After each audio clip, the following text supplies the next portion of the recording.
Sweat drips down your brow as you turn onto yet another corridor. The combination of torch and magic cast an eerie light as they bounce off the damp stone walls. Your eyes find the pictographs carved into every surface, and you casually take note that they have nearly worn away completely, probably from years of erosion.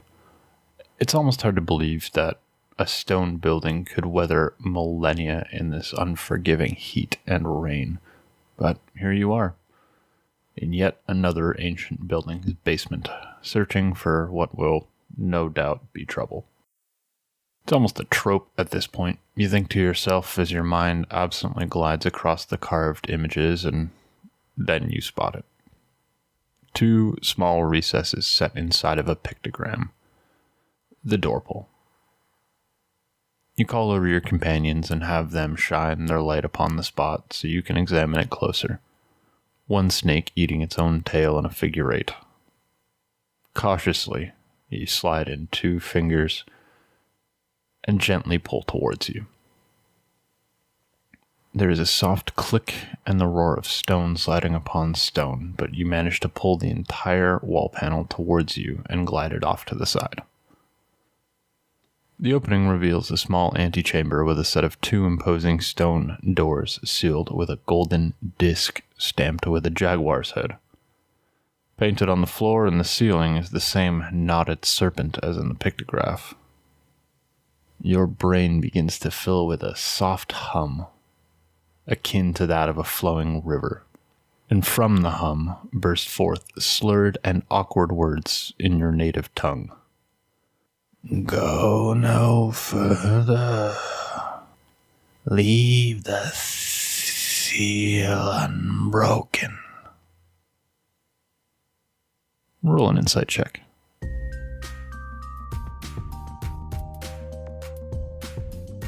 Hey there, creatures, and welcome to Encounter This, a podcast exploration of the creatures from Dungeons & Dragons and the lore that surrounds them. Ladies and gentlemen, welcome to another episode of Encounter This. I, of course, as always, am your co-host, Freeman Jazirian Easton, and today, James Kodelman Kidd will be taking us through the Couatl on page 43 of the Monster Manual. How's this one going for pronunciation? Yeah, so this one is going to be another tough one. The creature itself is pronounced Couatl. You nailed that one. Sick. Right off the top, I guess we should warn our listeners that I don't speak Incan, Mayan, Aztec, or a language that we're going to touch on, Nuala. Oh, so what you're saying is your resume is full of lies.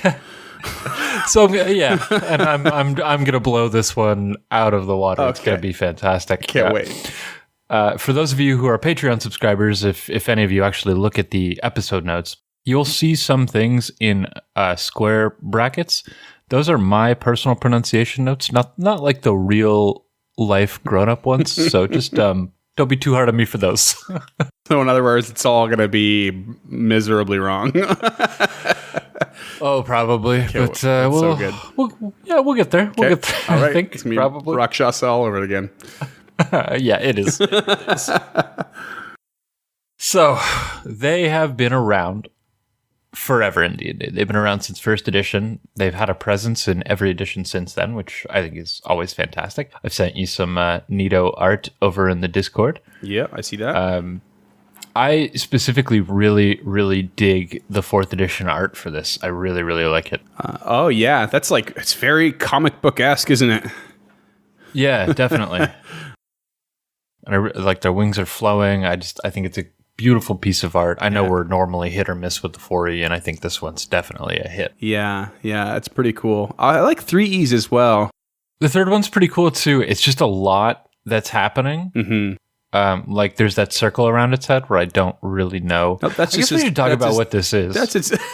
Yeah, let's go through the physical description before we make a non-descriptive commentary on all the images. So for those of you who are completely lost, the Couatl is a serpentine body with brightly colored wings. They've got a wingspan of about 15 feet or 4.5 meters, and they're normally about 3.5 meters to 12 feet long in D&D lore. Damn, okay. Not so too these small. things are big bird snake. Gotcha. And the art really accurately reflects that. And they are feathered wings, specifically, eh? They are specifically feathered wings, yeah. Yeah. Cool. The 5e1 kind of blends it into the serpentine body a little bit, which is really nice. I think that's probably the best art of all of them. Yeah, it's really nice, yeah. You can see a really solid look of what the creature is, you know? The other ones are a little bit more, especially 3 and 4e. They're a little bit more aggressive in their sort of presumed motions and stuff in the art. But definitely, especially that 3rd edition one. Like you get lost in there. It's almost an Ouroboros. Yeah, Ouroboros. I always want to call it an Ouroboros. Yeah, Ouroboros. That's the one. Thank you. So these serpentine flying creatures are benevolent and of great intellect and insight. They tend to prefer a warmer climate, such as the jungles of Maztica, which is the birthplace of the Tabaxi, and we'll kind of touch on Maztica as we go. Okay. Tabaxi being the cat folk. Correct. Introduced in Volsgad to monsters, I believe. But as far as I'm concerned, I don't need Eberron, I don't need Birthright, I don't need Greyhawk, I want fucking Maztica. Wizard, please make a Maztica campaign setting. Sweet. So is it just like all that jungle, lush, like Inca, South America kind of themed stuff? Is that what that is? Yeah, Maztica? exactly. It's Cool. all that kind of stuff. And we'll touch on some of the creatures that are found in there, along with the Tabaxi and the Couatl, where that's, their primary home. Awesome. The Couatl tend to have a gentle nature, and they prefer to remain hidden. So they like to kind of stay behind the scene. They cannot tell a lie, but they can withhold information by omission or allow others to jump to the wrong conclusions if doing so is necessary to fulfill their appointed task. And we'll touch on tasks in a second here. Okay. I read this and I immediately thought Aes Sedai. So yeah, you and I are on the same page with that. The Aes Sedai and swearing the 3 oaths in the Wheel of Time series. Cannot tell a lie, and they're just masters of controlling a conversation as a result, which is really cool. I think you get a really good sense of how easy it is to manipulate the truth going through that series. I'm only on like book 6 or 7 of it, but I'm enjoying making my way this deep for the first time ever. So. Yeah, cool. The Couatls are created as caretakers by gods that have not been worshipped since the dawn of time, and those particular gods are only remembered by the Couatls themselves. Oh, okay. I love that piece of lore. I think it's so indicative of a bigger universe of Faerun, or Forgotten Realms, or whatever universe you're playing in. Yeah, there's always that not always, but often we come across that element of mystery, purposeful mystery written into a creature, or we're never really sure about that, or some people say this, but it's unconfirmed, or this is in relation to something that has been long forgotten. Yeah, absolutely. Absolutely. And I think it's such an easy technique to do, and I honestly never think of it myself, so I think that's... Well, I imagine it can be a very tired trope if you do it too much or not at the right time. Right. And you don't want to do it too consistently. Yeah, because it is tropish, but tropes are good for a certain amount. Tropes have their place, there's a reason they are tropes, just like a cliche is a cliche. They do fit a certain something. But you just don't want to make them tired and overused. Yeah, and I think this really fits here.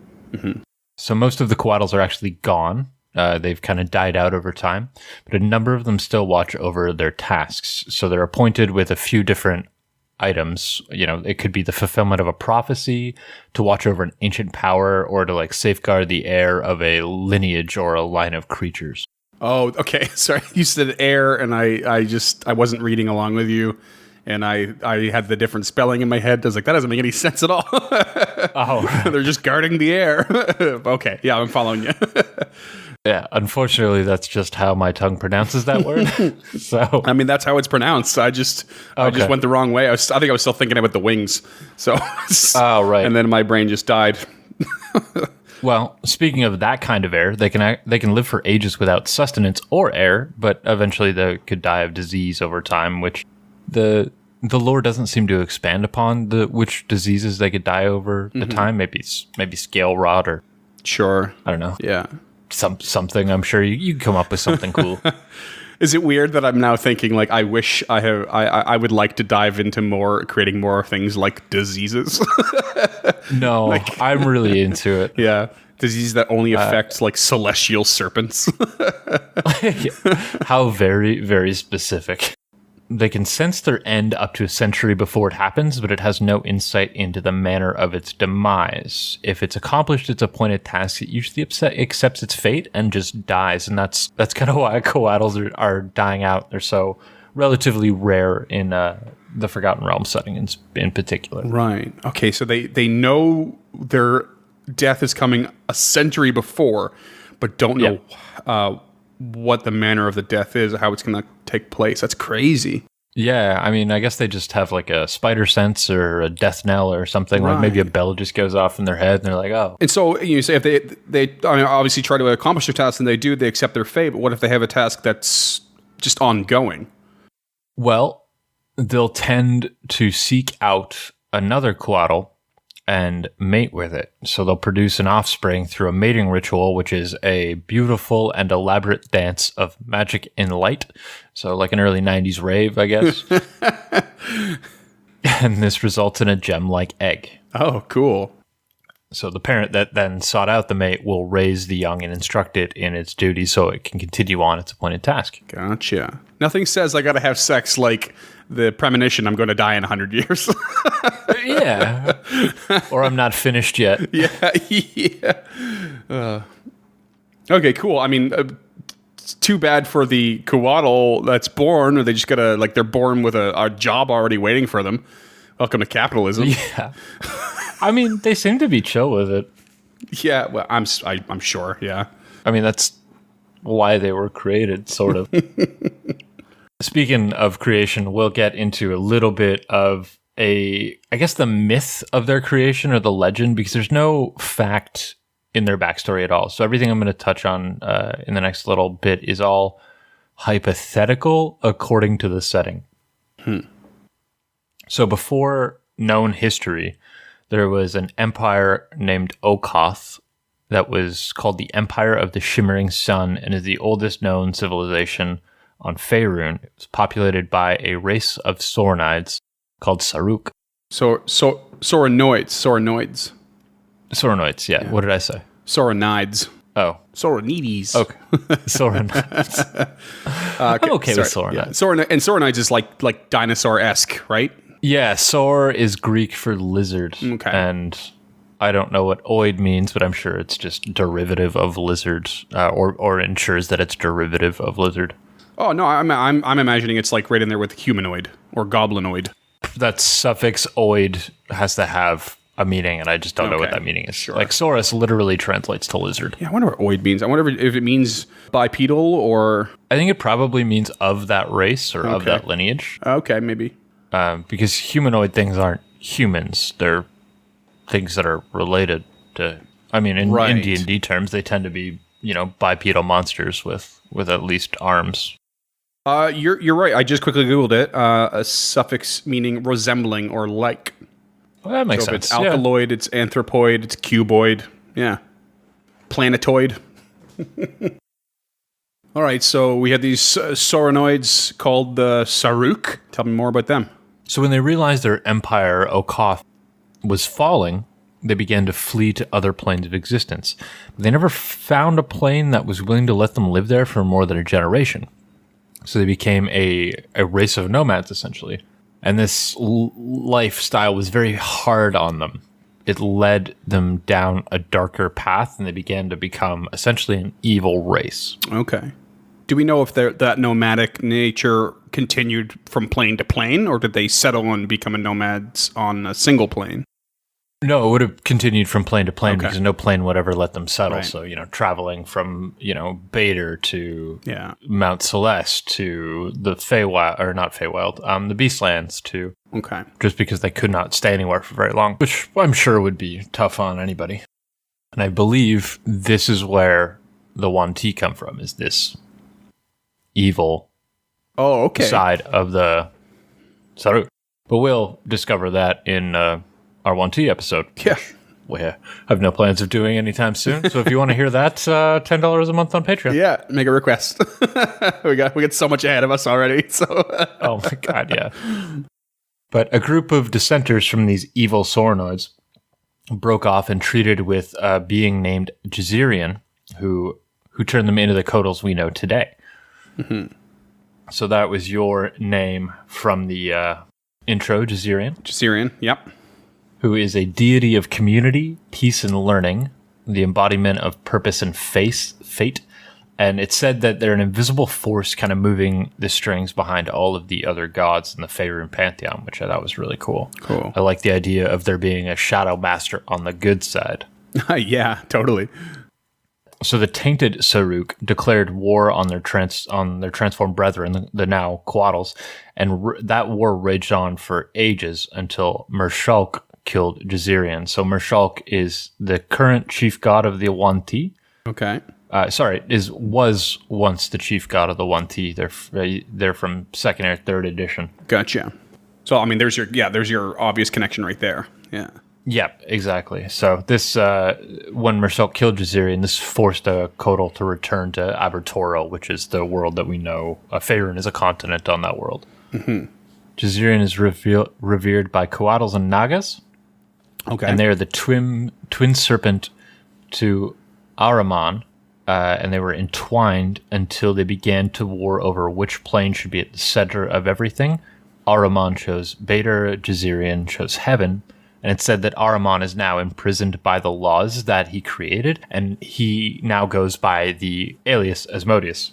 Ah. So Jazirian is the Shadow Master of Mount Celestia, and Asmodeus is like their twin, their evil version. I love that so much. Super cool. It's curious that spelling of Ahriman made me think right away of it's one of the many classic monsters from Final Fantasy. Except I'm guessing it has really nothing to do with what we have here, because in the Final Fantasy games, it's usually like a winged eyeball monster. Okay. It's got like wings, and its whole body is in a big eyeball and a mouth and a couple of small legs, and that's it. Yeah. I'm gonna have to take you at your word on that one. That it's not a thing, eh? So is that what Asmodeus looks like? No, I don't think so. Okay. I've only ever seen one picture of Asmodeus, and that was when we were doing the Hellhound episode, because he has a pet hellhound. Yeah. I don't know if he looks like anything, to be honest with you. Who knows? You know what? I choose to, from now on, to imagine him as a eyeball monster. Yeah, that's fair. Always looking, always watching out for you. I just sent you a picture of the Ahriman from Final Fantasy. Right. Okay. That looks like the yellow thing from Monster Rancher to me. But, Suzo. How do you know what it's called? Because it was. Do you remember onchat.com? No. It was like one of those virtual. It was like a virtual chat room. You could like move an icon around, something like that. And this is so long ago, and I went by Suzo when I was in this on chat community. And a friend of mine, I can't remember what he went by, but we both had two monikers from Monster Rancher, essentially. Crazy. That's the only reason I know that. I remember Monster Rancher as being fantastic, and nobody please shatter that for me. It's probably terrible. It's probably horrible. Didn't you recently start rewatching Card Captors? I did, actually. How does that stand up? It's so good. Oh, damn. Holy fuck. I loved that when I was a kid, yeah. I did too, yeah. To tie it back into this episode, one of the Patreon letters that I just mailed out this morning to our newest Patreon, the fun fact was that my favorite animes are Sakura Card Captor and Gundam Wing. Amazing. Perfect. So it's all related, guys. It's not all tangents, okay? But Mershulk was his symbol was the cobra head, They were originally an aspect of the world serpent, which is Xerian. I did not dig into the world serpent at all because I figured that would be for the 1T. Mm-hmm. I guess sweet is probably what that's going to end up being. Probably, yeah. I like this, though. Mershulk had a sect of clerics called the Vrail Olo. When translated, meant the favored ones. And as far as I can tell, this is the only, like, serpent tongue we've had translated into common, which I really, really like. Okay. Vrail Olo. Favored ones. I like it. And I like that. I find that so ominous, the favored ones. Yeah. Especially when you already know it's related to something evil. And it just, like... Right. you give it a positive-sounding name, and it makes it sound that much more evil. Just like turn it back to Wheel of Time, the Forsaken call themselves the Chosen. Right, yeah. I love that. But Mershulk is an aspect of Seth, the current Wanti deity who came around later. So they're probably the same being. One was just folded into the mythos of the other. Mm-hmm. And the last D&D thing we're going to touch on is the Lakaquatl. The what now? the Lakaquatl. The who to what? Lakaquatl. So it's a creature from 2E. It is a rain dragon native to Maztica, but it's not really a dragon. Okay. It has turquoise scales, but no legs or wings. And it's like cat dog. It has a head on both ends of the body. Oh, no. One head is a snake that breathes ice. And the other side is a jaguar that breathes steam. Oh. So when they use their two breaths in conjunction, they create rain. That's why they're a rain dragon. Oh, okay. My brain's gone a couple places here. I really like that it breathes steam, but it's very unusual. It is very unusual. And we got a picture here. So it's just a snake body the whole way through, serpent head on one side, and just at the end of the other side is a cat head. And that breathes steam of all things. Really cool. It's something I definitely would not have thought of, I don't think, outside of like a construct to make something breathe steam. Yeah, I mean, maybe the clockwork creatures, but yeah, I thought it was really, really neat. Pretty cool. And I'm sure this is pulled from real world lore somewhere. Yeah, no doubt. Yeah. The only other thing my brain goes to is the really horrible thought of how it processes what it digests and the waste thereof. Oh my God. I've always thought that about cat dog. You might be familiar with the Futurama episode in which Bender creates a bet with Fry, and the loser has to jump into a pool where a two-headed goat's been puking in nonstop. It's just God. It's not a pretty sight. Oh. I don't know why. I don't know why I can't not think of that, but there it is. That's horrifying. Feel free to cut that. Yeah, maybe. Might do. It's up to you. These particular creatures, they can fly, control weather, and they've got some innate spellcasting. And they are worshippers of Azul, also known as Kalor. Their entire title is Giver of Rain, Taker of Breath, and they're the Maztecan god of water. Which, cool. Great title. Like, this whole pantheon is awesome. Really is, eh? Giver of rain, taker of breath. Sounds like I'm a water god, and I'm going to drown the shit out of you. Yep. And it is a lawful evil god, so yeah, that's awesome. Yep. Probably going to drown you. We have a couple of honorable mentions here. The first one could be a spoiler for Tomb of Annihilation, so if that's not your bag, tune out for 5 seconds. I cannot say for certain whether or not it is, but here we go. Iku is a Couatl who offers their services guised as a human woman in Port Nyan Zaru, which is the main city of Tomb of Annihilation. Okay. I don't know to what extent that's a spoiler, but I figured I might as well throw it in there. It might be. I don't know. Yeah, no, I mean, I've never played or read Tomb of Annihilation. A certain amount of like non-reading those things with the hopes that one day I'll run through them, you know? Yeah, for sure. The other one is Chitikas, which is a Couatl servant of Couatl from the Maztica trilogy by Douglas Niles. And Couatl is the Maztecan god of creation, also known as the feathered dragon. Okay. Adds up. Yep, it definitely does, and we'll get into why that adds up when we touch on the etymology of the real world creature. Cool. Couatl is here's my little D&D fun fact for the day. And Couatl Khan in Mortal Kombat and Mortal Kombat 11, their real name is Couatl, which is a phonetically spelt version of Couatl, which is a whole bunch of nonsense that I just said out loud that you're really going to need to look at the show notes to suss out. I'm sure anyone familiar with Mortal Kombat will get the reference. Yeah, maybe. I mean, they'll know who Couatl Khan is if they played one of the new ones, but Couatl from the Mazteca trilogy to Couatl Khan to his proper name, Couatl, to Couatl. They're all of those things that I said are spelt differently, but they all are pretty much pronounced the same way. Gotcha. So I'm emphasizing them for discretion, but they're not really. All right, so let's do some IRL lore, history, myth, legends. This is where things are going to get bad, listeners. Everyone plug your ears. I mostly nailed those pronunciations, but these ones are... This is where it gets real messy. Yeah, this is where it gets real messy. So, first of all, a lot of these words are from Nahuatl.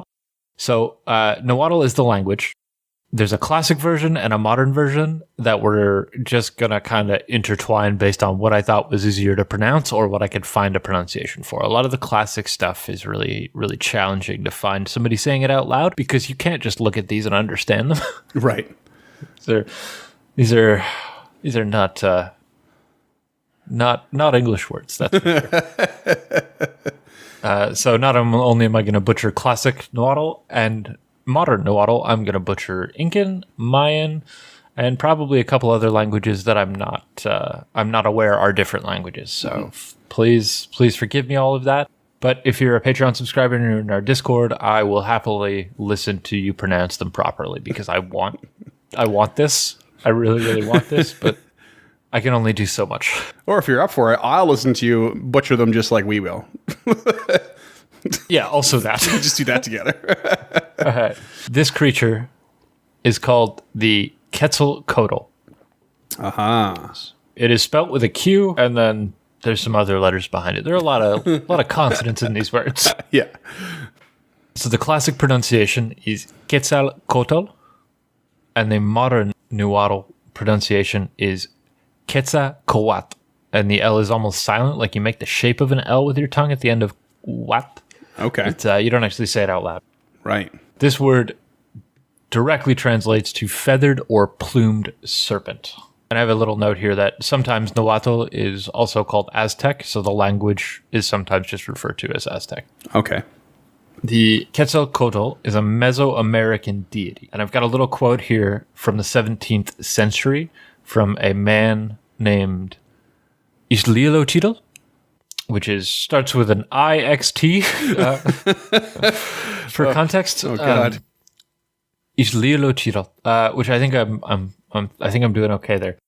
But his quote is, the Quetzalcoatl in its literal sense means serpent of precious feathers, but it is also an allegory of the wisest of men. Ixtlilxochitl was a descendant of Aztec royalty and a historian of the Nua people.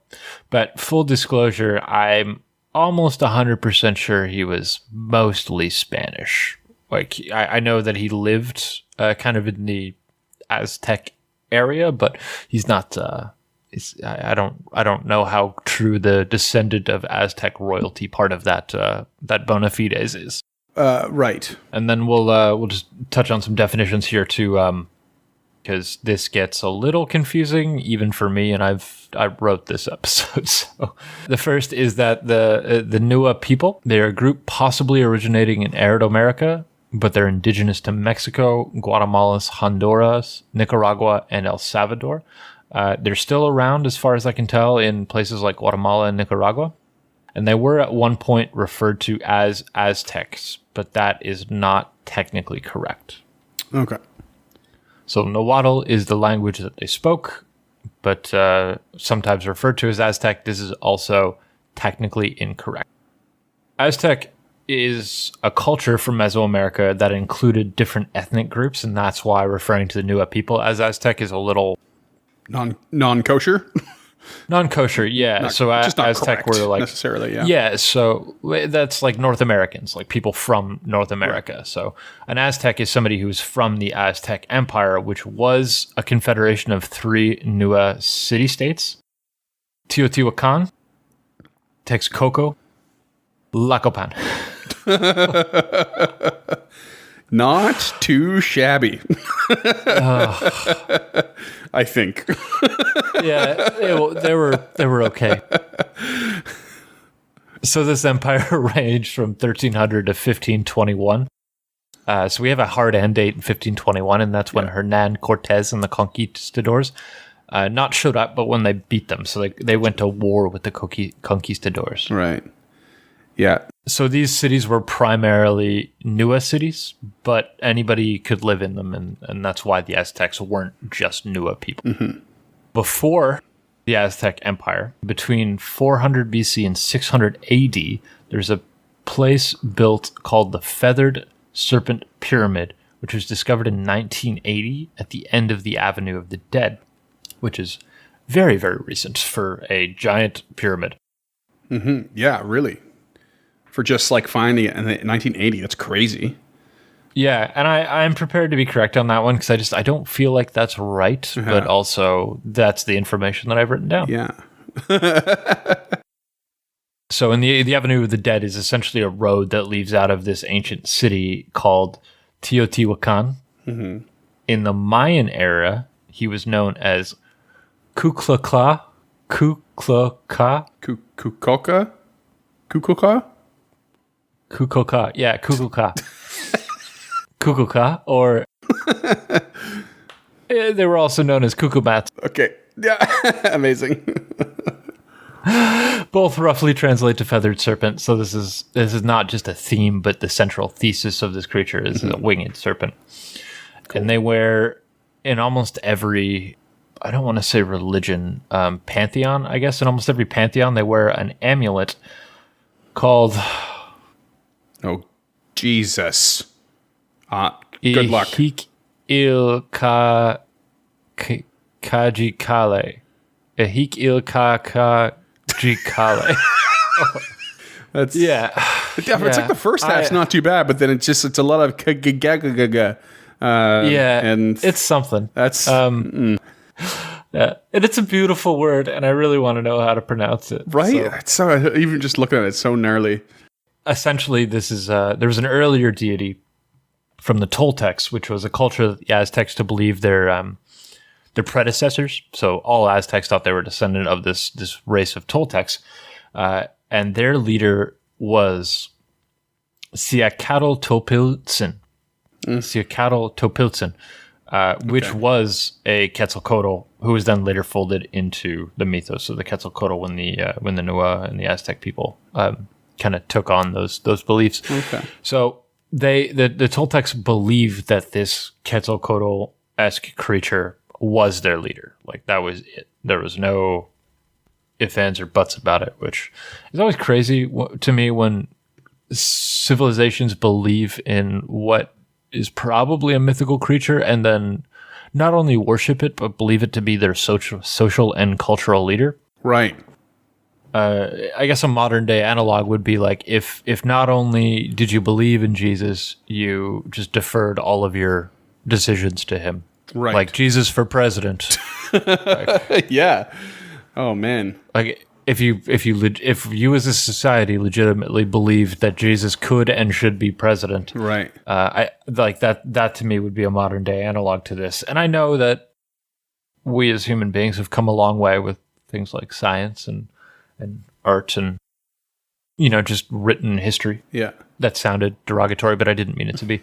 I always have a hard time wrapping my head around that kind of belief. Right.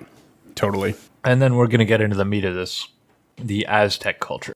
In this culture, the Quetzalcoatl is the god of wind, air, and learning. And they're the creator of the boundary between earth and sky, which I thought was a really unique place to put them. Mm-hmm. Like, I've never thought of the horizon as being a place, much less something someone should be a deity of, but I love it. Mm-hmm. I think it's fantastic. Because I guess it wouldn't have been an abstract concept to the Aztecs. It would have been a defined place Yeah, that is really cool. Like, there's just something that binds it together, and they feel like it's tangible. Yeah, and it's such a foreign concept to me. Yeah. But I love it. I think it's fantastic.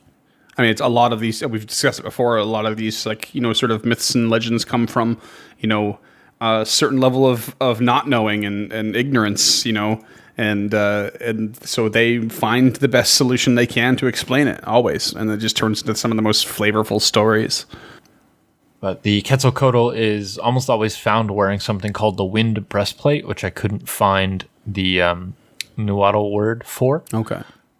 And this spirally voluted jewel, which is the conch shell talisman that we touched on earlier, the Ihika Ilka Se Ka Ka Ji Kale. That's the one. That's the one. So it's essentially made by bisecting a conch shell, so it's all spiraled and stuff. Okay, cool. And it was also, a symbol of religious leaders and rulers. Mm-hmm. And this particular talisman likely was used to symbolize things like dust devils, hurricanes, and whirlpools, which all had varying degrees of significance in the Aztec mythology, as far as I could tell. Right. Okay. Cool. It's cool. Wind breastplate and spirally voluted wind jewel. Those are some magic items I could fuck with. Yeah, absolutely. I totally want to know what those do. What does the wind breastplate do? Well, give you a fly speed. We can talk about that when we get into homebrew. Okay. I do actually have a couple of things for wind breastplates that I didn't write down in here specifically, because I really like that one too. Usually depictions of the Quetzalcoatl show them with their brother, Xolotl, who is the god of fire and lightning, and they wear the other half of this talisman usually. Mm-hmm. So the Quetzalcoatl is one of 4 main gods of the Aztec pantheon, Xolotl not being one of them, which I thought was really interesting. So the brother was raised higher than Xolotl, but they have a different place in the world. So the first of these gods that we'll talk about is Tlaloc, or Tlaloc, the god of rain, earth, fertility, and water. And that name means like long cave or tunneled journey or something like that. So with a lot of these names, it's really hard to find direct translation. So it would have went from like this classical Aztecan Nuatl to Neo-Nuatl or Spanish or Portuguese to modern versions of one of those to English. And then in English, So we're lucky to have what we have. Yeah. And I'm sure that these weren't ever written down during this time. The second god is Tezcatlipoca, who is the god of the night sky, winds, jaguars, war, rulership, and hurricanes, and a lot of other things. Like, I just had to stop there because those were the coolest ones for me. I threw in jaguars because it dates back to our steam-breathing cat dog. Also, it fits right in with hurricanes. Who doesn't want a jaguar hurricane? So good. There's your next homebrew creature. Yeah. Eat a dick, Sharknado. We've got jaguar hurricanes.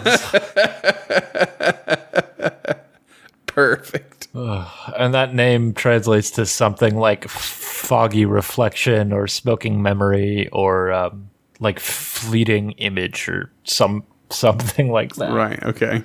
And the last one, this one's the hardest one to pronounce. Huitzilopochtli. Okay. It was the god of sun, war, human sacrifice. And the name means hummingbirds south. So what a weird translation, but it's probably something a little more abstract. And here's a quote from a guy called Diego Duran, who lived between 1537 and 1588. He lived with the Aztec culture, and he was actually fluent in Nuatl. He wrote that it translates to, "It appears to be dead, but at the advent of spring, the little bird is reborn." Okay, then. So I don't exactly know what that even kind of means. But hummingbird south is the agreed upon literal translation, so it's in there. And that's a possessive hummingbirds, the apostrophe S. as in the south belongs to the hummingbird. Yeah, exactly. And I think that's probably got a lot more to do with the fact that each one of these four gods in this particular culture were deities of cardinal direction as well. Yeah. Shalot and Lalok were both represented by the planet Venus, as was the Quetzalcoatl. So I imagine they all had celestial representation. Mm-hmm. And at that time, it only would have been a shit ton of stars, the Milky Way, the moon, and probably a couple of planets, Venus, Mercury, and Mars being those. I guess probably Jupiter, but I don't know if you could tell. Yeah, I have no idea. And it is sometimes represented as an animal, so it was kind of a shapeshifter, and it would take the form of crows, macaws, rattlesnakes, and a bird from Mesoamerica called the resplendent Quetzal. Amazing. I sent you a photo of this in the Discord, and this thing is just gorgeous. It's got these really nice, beautiful, shimmering emerald wings. Yeah, that's awesome. We'll make sure we post that on the Instagram when we drop this. For sure. Yeah, the color on that thing is amazing. Yeah. And that name means upstanding or tall plume. So now we have Quetzal, which means upstanding plume, and Couatl, which just directly translates to serpent. Cool. All right. So there's your etymology there, eh? Yep. Pretty cool. It's as simple as that.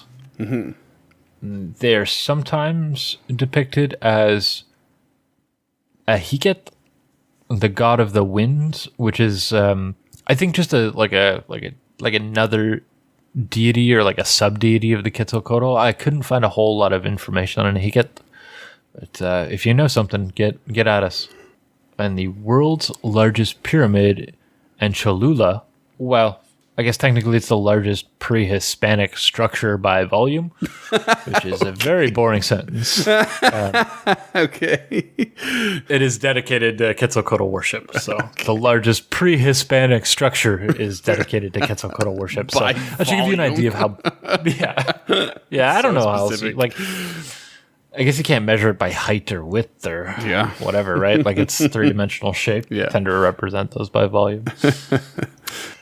And it's dedicated to Quetzalcoatl worship, which should give you an idea of how big these things were in culture, I guess, or this particular god. I say these things because I'm messing up my words. It is one Quetzalcoatl. It is one god.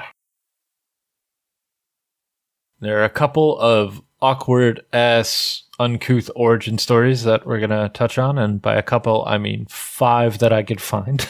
Far too many for a god. So the first is that they were born to a virgin named Shamalman, who is the mother goddess, and that name translates to shield hand. Okay. After the god Ontiol appeared in her dream. I don't know who Ontiol is, and I don't know why he would have appeared in her dream, nor how that would have gotten her pregnant. Yeah. A very familiar story there, isn't it? Little pervy god makes his way into someone's chambers and they wake up pregnant. Yeah. I mean, I know for a fact we're going to touch on Zeus at some point. The second origin story is Shamalman was conceived the Quetzalcoatl by swallowing an emerald. I think this is probably my favorite one. Yeah. It's the least offensive while still being pretty offensive. Swallowed an emerald, pregnant. And the emerald is what color Quetzalcoatl's wings are. They do shimmer with that really nice emerald green. It's got a little bit of blue in it, so it's almost tealy. It's just beautiful.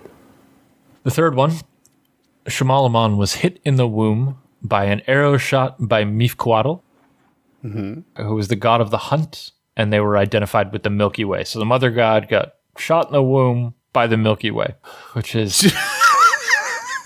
There's a lot happening there. I don't particularly want to unpack that one, but I guess we can if you want to. I believe you. Yeah. Okay. I don't know what to say to that. I've got nothing. Milky Way shoots an arrow. No big deal. So the fourth one, Mifkatl's wife, Quetzalcoatl, whose name means skirt of snakes, and she's the mother of the gods, had 400 children, which formed the stars in the sky. Holy jeez. Which the Quetzalcoatl is one of. Great. Oh, 400 children form the stars in the sky. There's only 400 stars in the sky? I'm sure there's only 400 that they could count, or that was big enough. Like, I'm not going to fucking count the stars in the Milky Way.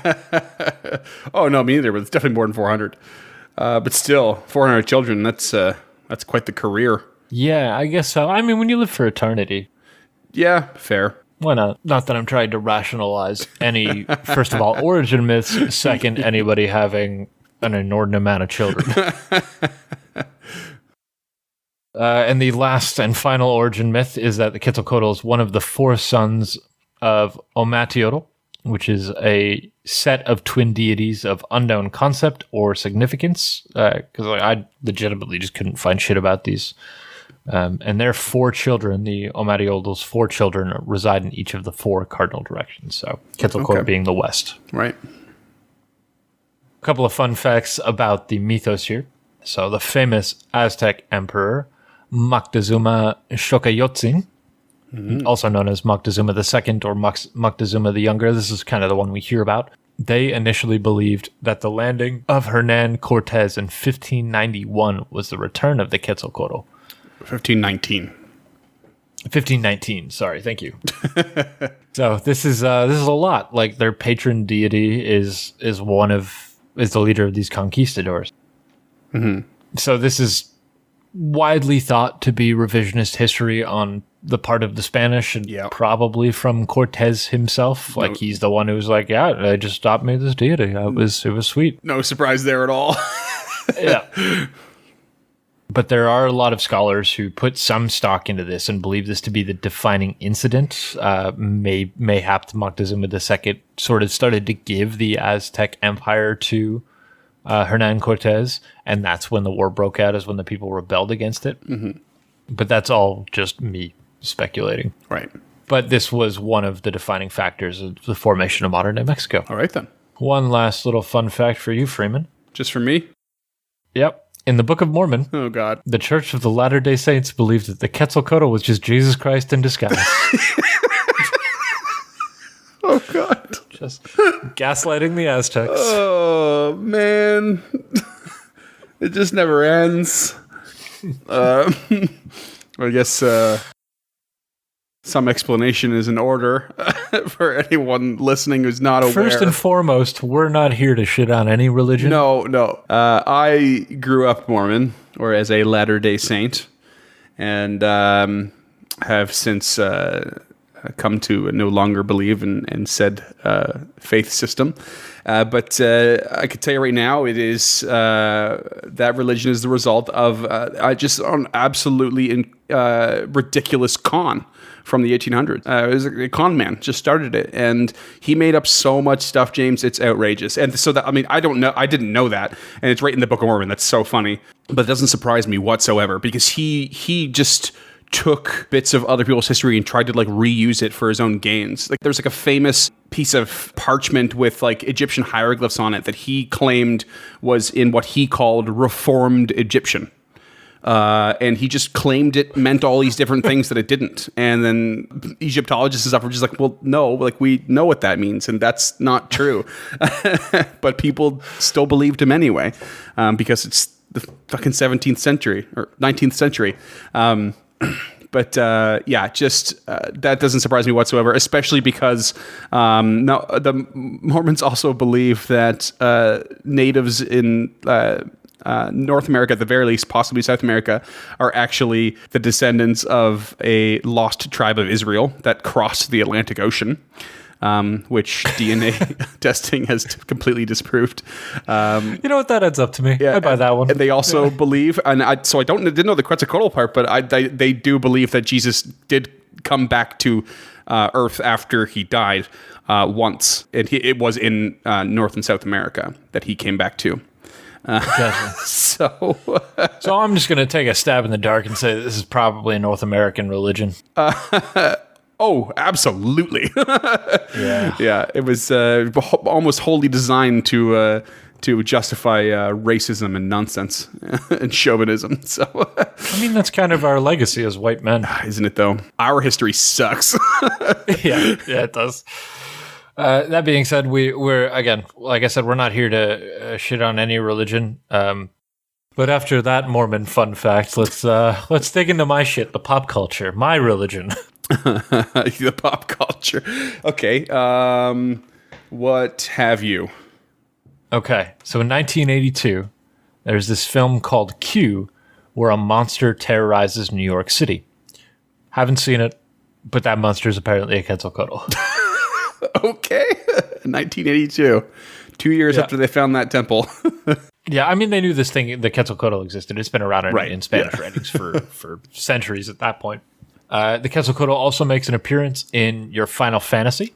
It makes an appearance in Castlevania and Diablo 3, and a series of games that I've recently learned of and are becoming very popular in North America called Megami Tensei, because there's a new one coming out, Shin Megami Tensei. Yep. I don't know it particularly, but I have a few friends that are pretty big into it. Yeah, I don't know it either, but there is a game that I do know of now. There's one for the N64 and the Game Boy Color called Indiana Jones and the Infernal Machine. Oh. So the minute I found out about this, for those of you listeners who don't know out there, I am an avid Game Boy and handheld collector. So I immediately went on the hunt for this. And between writing this and recording this, I managed to purchase the game, which I found for about, a relatively reasonable price for an obscure Game Boy Color game on eBay.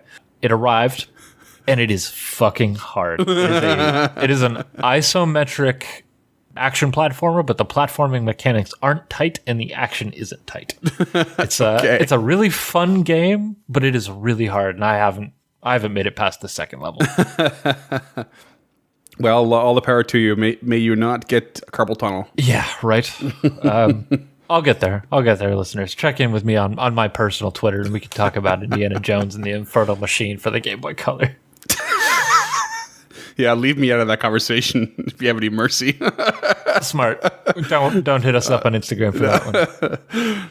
But this is something I'd like you to do. For our next pop culture reference, it comes from Star Trek, the animated series. So while writing this, I took 22 minutes and I sat down and I watched it on Netflix. And I wrote some notes here that I'm just going to read to you guys. The episode is from season 2. It's episode 5 called How Sharper Than a Serpent's Tooth. Okay. Okay. So great title. So as we touched on from Mayan culture, this Quetzalcoatl is referred to as a Kukulkan, which was identified by Ensign Walking Bear, a Cherokee Starfleet officer, which I thought was great. He's a theologist of ancient Earth cultures. The Kukulkan was a space deity that flew to Earth and bestowed information on the people. It's angry that humanity hasn't solved its puzzle yet. So it steals Ensign Walking Bear, McCoy, Scotty, and Kirk. So I'm going to send you a photo of it because I managed to catch a still of the Kukulkan, and it's incredible. Oh my God. Yeah. The colors on it. Holy shit. Yeah. That's so funny. So the idea is that they have to solve this puzzle, and then the Quetzalcoatl legit appears and just gets super shitty.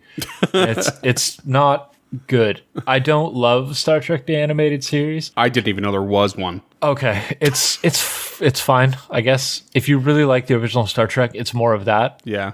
I guess the best part about this is that the Kukulkan is voiced by James Doohan, the guy who does the voice for Scotty, or is Scotty, I guess is more accurate. Sure. Was Scotty, I guess is probably the most accurate. And he's a Vancouverite, which I didn't know. He's not actually Scottish. No kidding. Yeah. Oh. The next one, for those of you who paid super attention to the etymology of our title, is Kotalmon, which in North America was actually known as Quetzalmon, and this is a Digimon, and I'm going to send you a photo of that. Oh, God. Oh, he looks awesome. Yeah, he looks really awesome. I loved Digimon growing up. I would like to revisit it because I think it probably holds up. Yeah. Sorry, I loved Digimon right up until they came to the real world. Then shit got weird. Yeah. Yeah, that's a really cool piece of art, though. It's a nifty-looking creature. Yeah, I really like that one. So we'll make sure that one makes its way up on the Instagram. It's a quintessential Digimon, but it really moves into the mythos really well. It's even got like the emerald green feathers on it, which I thought was a nice touch. Yeah, really neat. And there is a series of books by a man called Graham Hancock, and this series comes highly recommended from my brother. And there's a book called Return of the Plumed Serpent, which is in his, I believe, anthological series, War Gods. He said with utmost confidence. Yeah, well, it's from the War Gods series. Yeah. I don't believe the books are connected. Okay. I'm confused as to whether or not anthological is a word. Yeah, that's fair. And anthological? I don't see why it wouldn't be. Yeah, it's an anthology series is what it is. And the book... I kind of wonder if there's a word for words that aren't words, but you know what they mean anyway. Like... As a friend of mine and one of our Patreon subscribers, Corey and Ace, we used to have jokes back and forth, and we'd pronounce things wrong or say wrong words and just make fun of each other. And one of mine was a long time ago. I might have said this on the podcast already. I don't know, but it was customizability. There's no customizability in this video game. And he's like, that's not a word. It's customization. My favorite example of that is from the Boondock Saints. What's the symbology there? That's a good one. That's really good. Yeah. Symbolism. So the book's called Return to the Plumed Serpent. Apparently, it's really good. It's about Moctezuma believing that Hernan Cortez is the Quetzalcoatl, and it's like set in this period. There is a pterosaur from the late Cretaceous period called the Quetzalcoatlus. Quetzalcoatlus. The Quetzalcoatlus? Sweet. Please tell me you have a picture of that. Don't. I just Googled it. Yeah, I recognize it. It's like that really tall, needle-beaked bird creature, but its wings are too small to take flight or some shit, and it's like walking around. Yeah, except that it can fly. It can. Yeah, so this is actually the biggest known flying animal of its time. Crazy. It has the same general shape as a Lockheed SR-71 Blackbird, which was a direct quote in the Wikipedia article. For those of you who don't know what that is, it's literally just the Blackbird plane from X-Men. So it's got like a really long front and its wings are really far back. That's so cool. Yeah, so if something's a pterosaur, it means flying. So pteron means wing, and sauros means lizard. They had an approximate wingspan of 36 feet or 11 meters, where they had a total body length of 9.8 feet or 3 meters. So 3 times the size of their body was their wingspan, as opposed to normally double. That's insane. Yeah, so I really like these things. I think they're really neat looking. I know that people in general have, there's a lot of like general fear of birds. I find with a lot of people, I find birds really fascinating. I really love them. But like there is a certain terrifying nature to something that's like flying overhead, you know? We're not really designed to like deal with things that come from above. No, that's very true. And that's also how most prey animals work, is they attack from above. As an owner of guinea pigs, I can tell you, anytime I come at that thing to pet it from the top, it is upset. It's like, oh God, no, not again. Yeah, Benjamin does not love it. Yeah, for sure. But I mean, just this, imagine that though, like 36-foot wingspan. Like imagine that flying over your head. I would be just shitting myself. There's no doubt about it. Yeah, it's crazy. Yeah. Wow. They're between 5e and D&D. The biggest difference, I think, is that there are many Couatls in D&D, whereas in historical lore, there's only one Quetzalcoatl. Right. Yeah. The spelling of Couatl is different than it is in Quetzalcoatl. There's a U in there, which I believe is to spell it how it's phonetically pronounced to make it easier for the native English speaker to read. Yeah. Because it's actually Couatl, but yeah, so it's Couatl in D&D, and it's Couatl in Nuala. But me as an Englishman says Couatl. Yeah, and I know that I slipped into that as soon as we started, and I'm fine with it. I'm okay. There it is. Yeah. So there's not a whole lot else. Like the D&D lore is so deep and rich and tied to this Mazteca pantheon that I was actually more interested in trying to find similarities between that an Aztec culture, but that's not what Yeah. I'm getting paid to do here. So Yeah. You're getting paid? no, no. Technically no. Damn it. Technically no. So, yeah, cool. I mean, there is like a lot, but then also it doesn't feel like there was a lot. I feel like I want more, and I feel like that's just in line with what you kind of said earlier. Like you want that Meztica setting, and now I do too. Like I want more, and if that were to be produced, I'm sure we would get like something, we would get more detail, Definitely. and more specifics. That'd be great. Yeah, and unfortunately, like it's just one creature from D&D Yeah. that we have now, or that we've at least touched on, that's from Meztica, is the Couatl and Tabaxi. But Tabaxi aren't even like, they're not even really referenced as being from Meztica. I'm not 100% sure, but I think somewhere in Volo's guide it says most of the population of Tabaxi are from wherever the Tomb of Annihilation takes place. The continent that Port Nyangru, or how do you say that? Nyanzaru. Nyanzaru, yeah. So wherever that continent is where it's referenced that most Tabaxis come from, because they like jungle climates, and I don't think 5e has any interest in doing anything from this side of Faerun, because Meztica's on the other side of Faerun. If you look at I think they're 3rd edition maps. All right. Well, that brings us to the always fun ad break just before the mechanics. And much needed. After butchering those many languages and those many proper nouns. Crack a beer to drown your guilt and sorrows. I think I did okay, but make sure that beer is our official non-sponsor, Strange Fellows Brewing, with a nice, delicious Blackmail Stout for this early coming autumn. Beer of choice. Beer of choice all year round, but particularly in colder climes. Now tell me, James, what sort of mechanics go along with this beer? One of the things we've fallen into that I like is, what do you think this is? Like, what CR do you think we're looking at for this? So, I feel like because I'm going like solely based off of I don't want to say lack of lore, but like lack of tremendous detail compared to say like the Kirin. Right. Where like that was a higher CR creature because it was a celestial being and had all of these things attached to it lore-wise. And this one feels like it could and should, but didn't. So I'm inclined to say it's a lower CR as a result, and a bit more of a passe creature when it comes to that, or a lower one that's sort of a more introductory. So but I want to give it the benefit. I want to say it's around a 6, CR6 or so. I would love it if it were. And I'll be honest, I legitimately believe the only reason that this creature is so low, it's a CR4. Okay.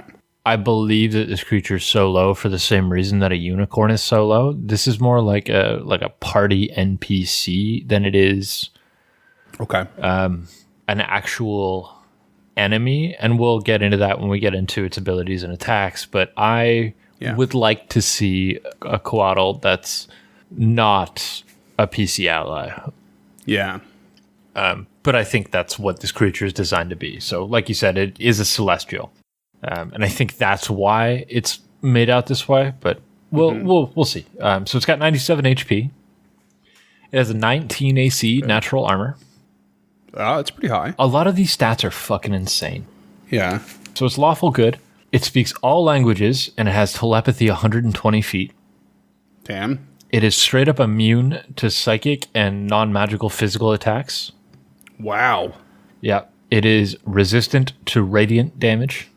It has true sight for 120 feet. So, like, already looking at these stats, like, there's no fucking way this is a CR4 creature. No, that's crazy. Yeah. I mean, you don't see psychic very often in, like, especially immunity. And we see a lot of, especially in lower creatures, the physical non-magic as a resistance, not an immunity. Like, that's huge. Yeah, absolutely. And I mean, the actual stats, the base stats are really good as well. So it's got a strength of 16. It's got 20 dex, 17 con, 18 intelligence, 20 wisdom, and an 18 charisma. So like this thing rolled high for its stats. Yeah. 16 is the lowest. That's crazy. Yeah, they definitely got the CR wrong on this guy. Yeah. True sight, can't hide from it. It's just going to speak to you in your brain. Like, yeah, it's intimidating. And its abilities are no slouch either. Like its first ability is magic weapon, so all of its attacks are magical.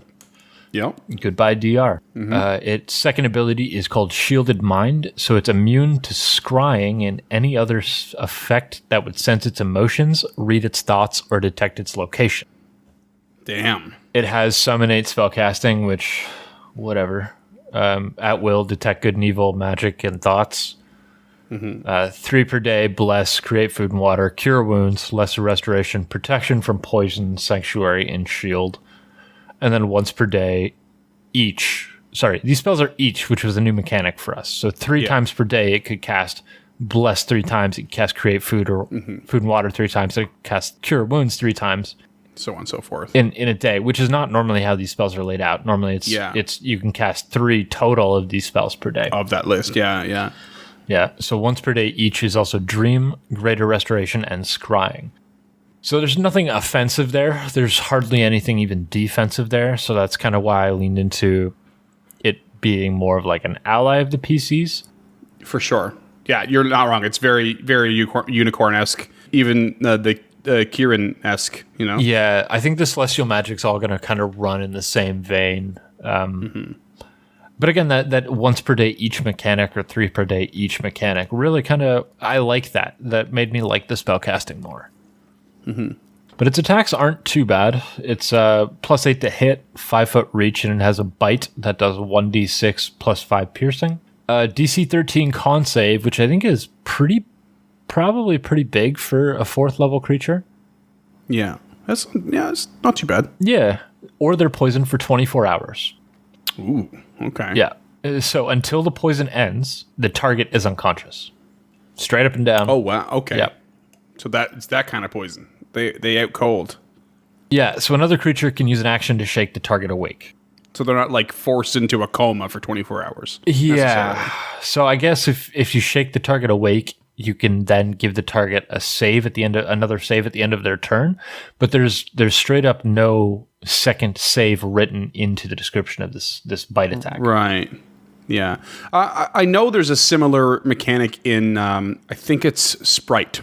Okay. And they're a brewery low CR, but they have like a poison arrow that does a very similar thing, if I remember correctly. Okay. And I don't think it specifies. I think mechanically they leave it really quite simple in that if you wake up, you're no longer, it's just the initial, and then you just stay asleep. I don't think there's a second saving throw. But I mean, it would make more sense if there was. So I'm with you on that. I think I would do that. Yeah, 'cause it doesn't state that when they wake, the poison's done. No, that's not listed in the description. Yeah, right. They're poisoned for 24 hours. Yeah, no, okay. Yeah, you're totally right. So like that's a sentence, is they're poisoned for 24 hours, period. Mm-hmm. Until the poison ends, their target is unconscious. Yeah, so I'd probably give them a con save if they wake up, but that's about it. Yeah. Their next attack is Constrict because they're a snake. So it's a +6 to hit, plus 10 foot reach. Medium or smaller creature takes 2d6 plus 3 bludgeoning. Pretty standard for a Constrict. Target is grappled, DC 15 escape, and they can only grapple one target at a time. With Constrict, they've got them grappled. I guess it doesn't specify that they can't just auto succeed on the next Constrict, does it? I would. I don't see why they wouldn't. Target it. It's just making me think of the Mind Flayer all over again, where even though they've got you grappled, they still have to hit you with the tentacles to suck your brain out. Yeah, I think technically in 5e, mechanically you do, because you have to essentially what's called reverse the grapple. So because you're both grappled, right? It's not just you; it's them trying to fight you off. So that attack roll is meant to mimic the player trying to struggle their way out. I mean, I would probably just bypass it. I'm reasonably sure in Pathfinder that if usually an attack isn't called Constrict. Usually an attack has the Constrict property. Yeah. And if it does, then if they manage to land that constricting attack, then so long as the creature remains grappled, they don't have to roll to hit anymore. They could just squeeze some more. As far as I know, that is correct. I don't know if I've ever run a creature with grapple in Pathfinder, but that sounds right to me. Because that sounds like the way it should be. Yeah. You guys faced one in Starfinder near the end of the first book of our first adventure. It was like a little worm thing that latched on. Yeah. Right. And its last attack, technically, is change shape. So it magically polymorphs into a human or beast that has the same CR or lower, or it can change back into its own form. It reverts automatically into its Couatl form if it dies. Any gear is absorbed or borne by the new form, the Couatl's choice. In its new form, its strength, dex, movement, and AC change to the new creatures. It gains any traits, attacks, and abilities excluding class features, legendary actions, or lair actions, but it retains its ability to speak in all other stats. Wow. So I think that's a really, really strong change shape. Yeah, so because that's very reminiscent of a very high level spell that I think is just called Transformation. I think it's an 8th level spell or something. And I'm just ringing a bell because I found myself, this was a few weeks back in my 5e campaign that I'm playing in, my buddy Max DMing, and we were at the end of a dungeon dive, and I was spent. I had nothing. I had nothing left but my gun. I had a pistol and my artificer, and it was already kind of planned. He didn't do it for me, but we came across a couple potions of transformation, and so I could drink one, not require a concentration check, and it just straight up like can turn into a creature equal to my CR or lower. I ended up turning into an Annis hag, which was amazing. Oh yeah, no doubt. Yeah. So, and I just remember going through all the stuff on it, and it's exactly that. It's like your new form. You just you take on all the physical properties. You take on. I was like running around like death hugging people. It was awesome. Yeah, and that's basically just like a CR appropriate version of that spell. Yeah, exactly. Yeah, it's like everything about this creature is quite powerful to the point where it's really only its AC or its HP and its attacks that reflect its CR4 to me. Right. So I cannot really see a scenario in which players interact with a Couatl and it's like friendly. Yeah, and it's friendly? The only time you're going to see a Couatl, as kind of determined by the lore, is if you're fucking with the task it's set to. Why would it be friendly in that situation? And everything it's got is kind of either just celestial shit, like it may just be, here's the baseline celestial shit, but it doesn't really have anything else. But that CR19 makes it really, really hard to hit. You mean AC 19? AC 19, thank you. Like if you're a rogue, you're fucked. Like you got nothing against this creature. I think you're right it just comes down to what the task is. Whatever this thing's task is when the party comes across it, that's what's most important. If the party needs to get through a place that this creature is not allowing anybody through, you're going to fight it. But if this creature's task is something that they need help in accomplishing, then they're more likely to be an NPC, an ally. It really just comes down to that task, and I mean these are lawful good creatures too, and highly intelligent, very intelligent. Yeah. So they are likely to talk to you first rather than attack. Yeah, I guess so. I mean, it's in the lore. It specifically says that they stick to the shadows. Right, but I mean, if you're about to go where you're not supposed to, Yeah, I guess they're probably like a sphinx in that way, where they just like, hey, maybe don't do this. Yeah, with telepathy, 120 feet. Like he doesn't have to leave the shadows to talk to you. I guess that's true. Just this ominous hissing. Or James Doohan's voice, whatever. All right. Well, the obligatory question, which I've got a feeling I know the answer to, because none of us really knew anything about these things. Have you ever used a Couatl? No, definitely not. Although there has been one used in said campaign that my friend Max is using. He's sort of an NPC that he introduced. His name is Sarkt. Okay. And he basically, I think he just became very attached to our paladin in the game. But Max has mostly everything is homebrewed in that campaign, so most of the restrictive task kind of lore and stuff doesn't really apply so much. That makes sense. I like that. I like it a lot. I can't remember, but I'm reasonably sure there was a connection to them. I think even the paladin maybe worshipped this god or being whose symbol resembled the Couatl, or some such, or a serpent of some kind. So they had like a celestial sort of connection between the paladin's like divine powers and this creature. Gotcha. Yeah, that makes sense. I mean, I like it. I like the idea of this thing being less a watcher and more of like a guardian spirit animal kind of thing. Yeah. Like there's no reason this couldn't be, what a paladin gave its oath to or something like that. And I think that's a really interesting idea. Mm-hmm. Like you said, sometimes they protect heirs to some sort of importance, they can very well be guardians in that respect. Yeah, for sure. Makes a lot of sense. I really like these guys. I really liked researching them. I'm still a little confused on their stat block. Yeah. But I get what you're saying, and I think that's probably how they were designed to be used. Yeah. I think what we have been missing so far, especially for comparison's sake, is that I think this is like Celestial number 3 we've done. Yep. And they are very...